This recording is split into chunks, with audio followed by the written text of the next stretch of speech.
बिस्मिल्लाहिर्रहमानिर्रहीम। अस्सलाम वालेकुम class 5 students, how are you? Hope you are all fine. Class 5 students, हम चैप्टर नंबर 5 का रिवीजन स्टार्ट कर चुके हैं। Today in this video we will revise exercise number 24। Okay, class 5 student, this is exercise number 24. Question number 1. देखिए, which of the following fractions are in their lowest terms? Which of the following fractions are in their lowest terms? हमें ये बताना है इनमें से कौन सी term अपनी lowest term में मौजूद है। हम इसको कैसे सॉल्व करेंगे? मैं यहाँ आपको पार्ट नंबर ए और सी करवाऊँगी।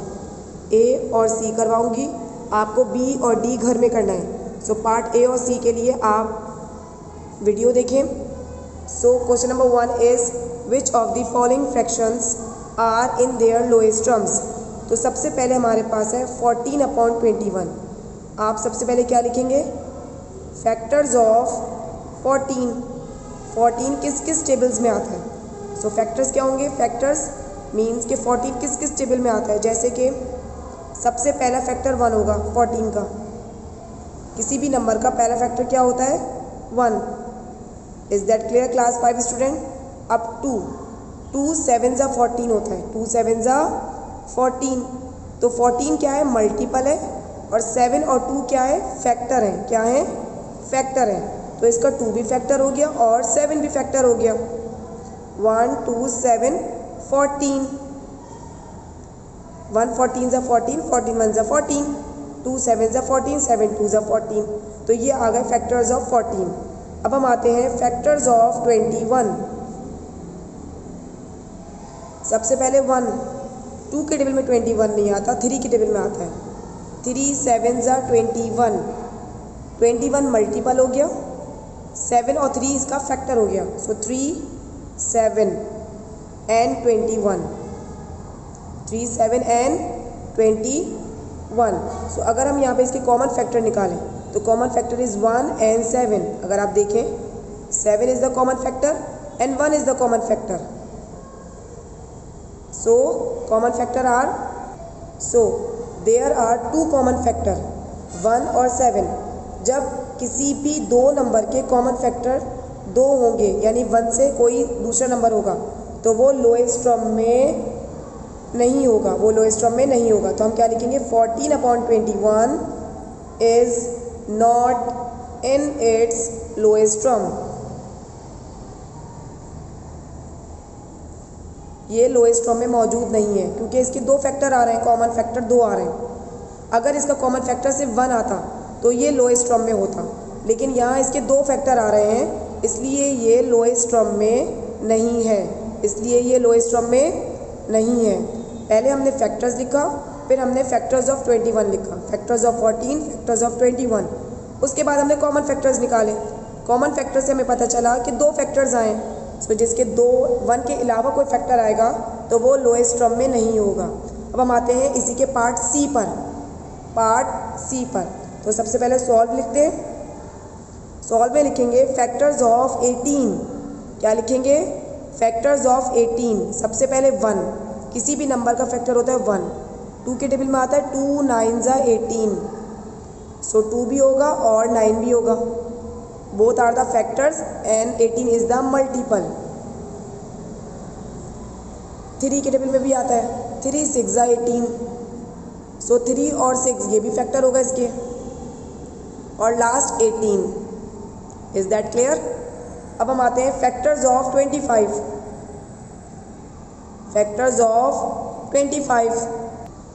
सो फैक्टर्स ऑफ 25 क्या है? सबसे पहले 1, 25 सिर्फ 5 के टेबल में आता है और अपने टेबल में आता है। यहाँ पे देखिए, अब मैं अगर इसका कॉमन फैक्टर निकालूँ तो कॉमन फैक्टर क्या बनेगा? सिर्फ 1। तो यहाँ पर देखिए कॉमन फैक्टर सिर्फ 1 आया है, तो हमने क्या लिखा? Therefore 18/25 is in its lowest term.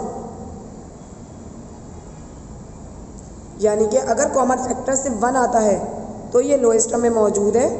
अगर कॉमन फैक्टर 1 के अलावा भी कोई नंबर आता है, या 1 या 2 या 3 या 4 आते हैं, तो वो लोएस्ट टर्म में नहीं है। यहाँ मैंने आपको 2 सवाल करके दिखाए हैं क्लास 5 स्टूडेंट्स। देखिए बेटा, यहाँ मैंने आपको 2 सवाल करके दिखाए हैं, पार्ट ए और पार्ट सी। पार्ट ए देखिए यहाँ पे क्वेश्चन नंबर 1 का पार्ट ए और क्वेश्चन नंबर 1 का पार्ट सी। तो इसका मतलब है ये आपको दोनों कॉपी डाउन करने हैं और इसके अलावा पार्ट बी और डी आपको अपनी कॉपी में होम टास्क में करने हैं। ओके क्लास 5 स्टूडेंट, अब हम आते हैं क्वेश्चन नंबर 2 पर। पढ़िए मेरे साथ। Reduce the following fractions to their lowest terms. इसका मैं आपको ए और बी पार्ट कराऊंगी, सी और डी आप अपने घर में करेंगे। सो ए और बी पार्ट कैसे करेंगे वो हम यहाँ देखते हैं। देखिए class 5 students, reduce the following fractions to their lowest terms. पहले सवाल में हमें पता करना था क्या वो लोएस्ट टर्म में मौजूद है या नहीं, और क्वेश्चन नंबर 2 में हमें लोएस्ट टर्म में कन्वर्ट करना है। और वो कैसे करेंगे? Look at this copy all of you. 18/36। अब मुझे देखना है 18 और 36 किसी एक टेबल में आते हैं तो मैं इन दोनों को एक ही टेबल से क्रॉस करूंगी। सबसे पहले 2 9 ज़ा 18, 2 9 ज़ा 18, फिर 2 1 ज़ा 2 बराबर में कैरी गए क्योंकि 3 लिखा था, 2 8 ज़ा 16। Is that clear? 2 9 ज़ा 18, 2 1 ज़ा 2 लिखा हुआ यहाँ पे 3 है, बराबर में 1 बोरो दिया, 2 6 ज़ा 18, 2 8 ज़ा 16। सो हमारे पास क्या बचा? 9/18। अब देखिए ये एक टेबल में आते हैं कैसे? 9 1 ज़ा 9, 9 2 ज़ा 18, 1/2 is the lowest term of 18/36। देखिए जब तक न्यूमरेटर डिनोमिनेटर एक टेबल में नहीं आते हम उसको क्रॉस नहीं कर सकते। यहाँ मैंने दोनों को 2 के टेबल से क्रॉस किया है, फिर यहाँ मैंने दोनों को 9 के टेबल से क्रॉस किया है, तो दोनों न्यूमरेटर डिनोमिनेटर को एक ही टेबल से क्रॉस करना है। तो 18/36 को मैंने क्रॉस करके लोएस्ट टर्म में कैसे लाई हूँ? 1/2 से, क्योंकि दोनों को मैंने एक ही टेबल से क्रॉस किया। अब हम आते हैं पार्ट नंबर बी पर। पार्ट नंबर बी हमारे पास क्या है? देखिए पार्ट नंबर बी पर आते हैं। 9/27। अगर आप इस क्वेश्चन को देखें तो 9 और 27 3 के टेबल में आते हैं। तो कैसे 3 के टेबल में आते हैं?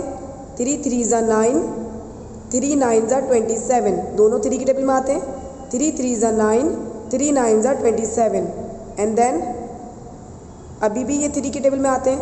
3 1 ज़ा 3, 3 3 ज़ा 9, 1/3 is your answer, 1/3 is your answer. Is that clear class 5 students? देखिए क्लास 5 स्टूडेंट्स, मैंने क्वेश्चन नंबर 2 का पार्ट ए और क्वेश्चन नंबर 2 का पार्ट बी ये दोनों आपके सामने सॉल्व किए हैं। अब आप इसका पार्ट बी और डी होम टास्क में करेंगे, इंक्लूडिंग पार्ट ए और बी। ए और बी आप कॉपी डाउन ज़रूर करेंगे, इसके साथ साथ आप इसका पार्ट बी और डी भी होमवर्क में करेंगे। जी क्लास 5 स्टूडेंट्स, अब हम आते हैं क्वेश्चन नंबर 3 पर। देखिए क्वेश्चन नंबर 3 के मैंने आपको part A till C homework में दिए क्योंकि ये आसान है, ए बी और सी। मैं यहाँ आपको ई और एफ पार्ट करवा रही हूँ, आपको सिर्फ 3 पार्ट करने, ए बी सी। अगर आप ई और एफ पार्ट समझ लेंगे अच्छी तरह तो आपको ये तीनों पार्ट करने में कोई परेशानी नहीं होगी। सो हम अब आते हैं पार्ट ई और एफ। देखिए यहाँ पर फाइंड 3/5 ऑफ 525, आपके सामने ये सवाल लिखा गया है। अब आप देखिए हम इसको कैसे सॉल्व कर रहे हैं। देखिए सबसे पहले मैंने 3/5 लिखा, ऑफ की जगह हम क्या लिखेंगे? मल्टीप्लाई। ऑफ की जगह क्या यूज़ होता है? मल्टीप्लाई। और 5 2 5 525। अब हम क्रॉस मल्टीप्लाई करेंगे। देखिए क्रॉस मल्टीप्लाई 5 और 525, 5 1 ज़ा 5, 5 1 ज़ा 5। देखिए अब 5 के टेबल में 2 तो आता नहीं है, तो मुझे दोनों नंबर मिलाने पड़ेंगे। तो दोनों नंबर मिलाने से पहले मुझे 0 लगाना पड़ेगा। 5 5 ज़ा 25। Is that clear? 5 1 ज़ा 5, 5 1 ज़ा 5। अब ये दोनों नंबर का टेबल पढ़ना पड़ेगा क्योंकि 5 के टेबल में 2 नहीं आता है, दोनों नंबर को मिलाना पड़ेगा। तो जब दोनों नंबर को मिलाएंगे तो 0 लगाकर फिर दोनों नंबर मिलाएंगे, देन 5 5 ज़ा 25। अब ऊपर हमारे पास बचा है 3 मल्टीप्लाई बाय 105। इसको आप रफ कॉलम में मल्टीप्लाई कर लीजिए। 3 5 ज़ा 15, 1 3 0 ज़ा 0 एंड ऐड 1, 3 0 ज़ा 0 प्लस 1 इज इक्वल टू 1, 3 1 ज़ा 3। So is answer is 315। Answer is 315। अब हम आते हैं पार्ट एफ पर। Look at the copy all of you. 8/9 of की जगह क्या यूज़ करते हैं बेटा? मल्टीप्लाई। 189। अब हम क्रॉस मल्टीप्लाई करेंगे, देखिए इन दोनों को। 9 1 ज़ा 9, 9 2 ज़ा 18, 9 1 ज़ा 9, 9 2 ज़ा 18, 1 8 18, 9 1 ज़ा 9। अब ऊपर बचा 8 मल्टीप्लाई बाय 21, 8 मल्टीप्लाई बाय 21। अगर मैं रफ कॉलम में 8 को 21 से मल्टीप्लाई करूं, 8 1 ज़ा 8, 8 2 ज़ा 16, 168। 168 is your answer. 168 is your answer. देखिए मैंने यहाँ पर क्वेश्चन नंबर 3 फाइंड का पार्ट ई और पार्ट एफ कराया है। आपको इसके ये दोनों तो कॉपी डाउन करने हैं। इसके अलावा आपको A B C B part आपको अपनी कॉपी में करने हैं, यानी कि आपको ए बी सी और ई एफ ये दोनों पार्ट भी आपको अपनी कॉपी में शामिल करने हैं। तो पहले आप या तो होम टास्क करें या पहले आप इस वीडियो के क्वेश्चंस को कॉपी डाउन करें। Is that clear class 5 student? आपको तमाम वीडियो के क्वेश्चंस कॉपी डाउन करने हैं जी क्लास 5। अब हम आते हैं क्वेश्चन नंबर 4 पर। क्वेश्चन नंबर 4 का पार्ट ए और बी मैं यहाँ करवा रही हूँ, पार्ट सी डी आप होमवर्क में करेंगे। सो पार्ट ए और बी देखिए यहाँ पे। What is 1/6 of 1 year? देखिए यहाँ ब्रैकेट में भी कुछ लिखा हुआ है। ब्रैकेट में क्या लिखा हुआ है बेटा? In months. 1/6 of 1 year in months. आपको पता है एक साल में कितने महीने होते हैं? 12। तो हमें क्या करना है? 12 महीनों से मल्टीप्लाई करना है। तो सबसे पहले हम स्टेटमेंट क्या लिखेंगे बेटा? 1 year is equal to 12 months. हमें ये पता होना चाहिए ना कि एक साल में कितने महीने होते हैं? 12। सो 1/6 ऑफ 1 ईयर, यही सवाल है। सवाल को मैंने दोबारा उतारा है। 1/6 ऑफ की जगह मल्टीप्लाई 1 ईयर किसके बराबर है? 12 महीनों के। तो मैंने यहाँ लिख दिया 12 मंथ्स। Is that clear? 6 1 ज़ा 6, 6 2 ज़ा 12, 6 1 ज़ा 6, 6 2 ज़ा 12, 1 मल्टीप्लाई बाई 2 यानी कि 2 months. 2 months. Is that clear? एक साल में 12 महीने होते हैं। इन्होंने ब्रैकेट में शो करा है, इन्होंने ब्रैकेट में हमें शो किया है कि हमें किस में शो करना है? मंथ्स में। तो आपको पता है एक साल में कितने महीने होते हैं बेटा? 12। तो मैंने इसलिए इसको 12 से मल्टीप्लाई किया है क्योंकि 1 ईयर हमें मंथ्स में शो करना है और मंथ्स कितने होते हैं एक साल में? 12। अब हम आते हैं पार्ट नंबर बी पर। पार्ट नंबर बी क्या है? 1/4 of a century in years. Century कहते हैं सदी को। सेंचुरी किसे कहते हैं? सदी को। तो एक सदी में कितने साल होते हैं? 100। कितने होते हैं? 100। 1 सेंचुरी या आ सेंचुरी लिखें। साल में शो करना है तो 100 ईयर्स। कितने साल होते हैं? 100 साल होते हैं। एक सदी में कितने साल होते हैं बेटा? 100 साल होते हैं। सो हम सवाल को दोबारा उतारेंगे। 1/4 ऑफ आ सेंचुरी। सो 1/4 की जगह 1/4 आएगा। ऑफ की जगह पे हम क्या लिखेंगे? मल्टीप्लाई। आ सेंचुरी की जगह पे हम लिखेंगे 100 ईयर्स। क्यों 100 ईयर्स लिखेंगे? क्योंकि हमें शो करना है ईयर्स में।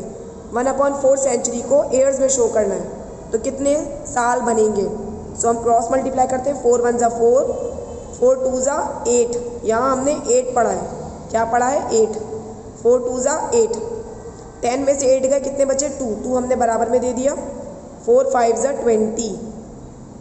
सो 1 multiply by 25 is equal to 25 years.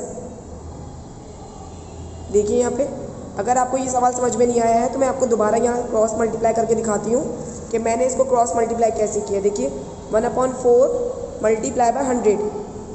100 कहाँ से आया? क्योंकि एक सेंचुरी में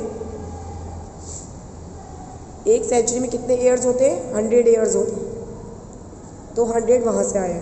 ऑफ की जगह मल्टीप्लाई यूज़ किया, 1/4 हमारे पास सवाल में था। 4 1 ज़ा 4, 4 2 ज़ा 8, 4 2 ज़ा 8, लिखा हुआ 10 है, देखिए लिखा हुआ 10 है। 10 में से 8 गए, 2 बचे, 2 यहाँ बराबर में दे दिए, ये बन गया 20। 4 5 ज़ा 20, 1 मल्टीप्लाई बाई 25, नीचे तो डिनोमिनेटर में 1 है तो 1 की कोई वैल्यू नहीं होती, सो 1 मल्टीप्लाई बाई 25 ईयर्स। देखिए मैंने क्लास 5 स्टूडेंट्स आपको क्वेश्चन नंबर 4 का पार्ट ए कराया है, देखिए, और क्वेश्चन नंबर 4 का पार्ट बी कराया है। ये दोनों आपको कॉपी डाउन करने हैं। इसके अलावा आपको होमवर्क में क्वेश्चन नंबर 4 के पार्ट बी, सी और डी भी करने हैं। तो होम टास्क में आपको शो कर रही हूँ, तमाम सवाल जितने भी पार्ट दिए जाएंगे वो आपको होम टास्क में कंप्लीट करने हैं। Okay class 5 students, this is your home task. Question number 1 का पार्ट बी डी करना है, क्वेश्चन नंबर 2 का पार्ट सी डी ई करना है, क्वेश्चन नंबर 3 का पार्ट ए टिल सी करना है, और क्वेश्चन नंबर 4 का पार्ट सी डी करना है of exercise 24 on page 57 in copy. देखिए क्लास 5 स्टूडेंट्स, आपको तमाम क्वेश्चन जो वीडियो में कराए गए हैं वो भी आपको कॉपी डाउन करने हैं। इसके अलावा जो पार्ट्स आपको शो किए गए हैं, you have to do only these parts in your copy. I hope you like it. I hope you understand it. Allah Hafiz.